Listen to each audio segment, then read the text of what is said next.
Oui, alors je vous réponds en vous disant que ce qui se produit contre des individus musulmans allant jusqu'au crime, eh bien, révèle bien un état d'esprit qui relève de l'islamophobie, de cette peur de l'islam qui grandit, qui a des causes qui sont historiques, qui remontent au Moyen Âge, lorsque les croisades ont été menées. L'Europe s'est constituée dans son enfance autour de l'idée de conquérir le monde musulman, de conquérir Jérusalem. Et donc cet esprit des croisades, c'est l'enfance de l'Europe.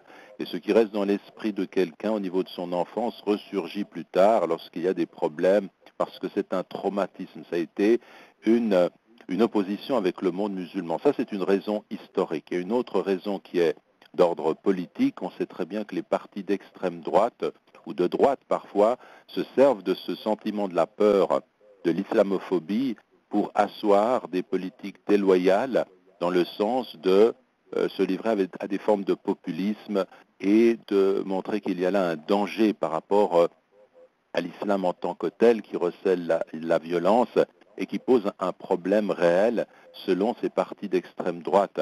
Et donc, on va bien entendu insister sur le fait qu'on peut très très bien associer l'islam et la violence. Partout où il y a des musulmans, il y a de la violence, il y a du danger.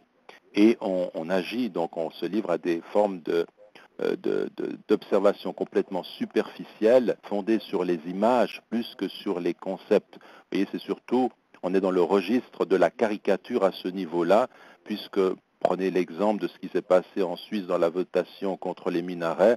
On a une affiche qui montre des minarets en forme de missile, une femme qui porte une burqa et qui semble être casquée par son vêtement.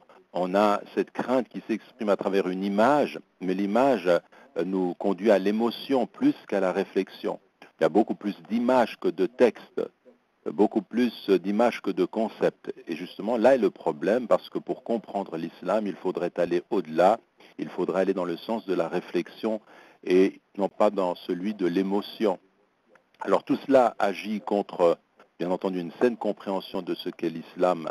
Et nous devons, nous autres musulmans, à cela répondre par une volonté d'établir des liens de fraternité humaine, nous inscrire dans un dialogue de civilisation ouvert, chaleureux, avec les musulmans et les non-musulmans, et aller contre cette volonté de nous conduire dans une logique de confrontation violente, mais qui permet à certains justement d'asseoir encore une fois une politique qui est nauséabonde et malsaine.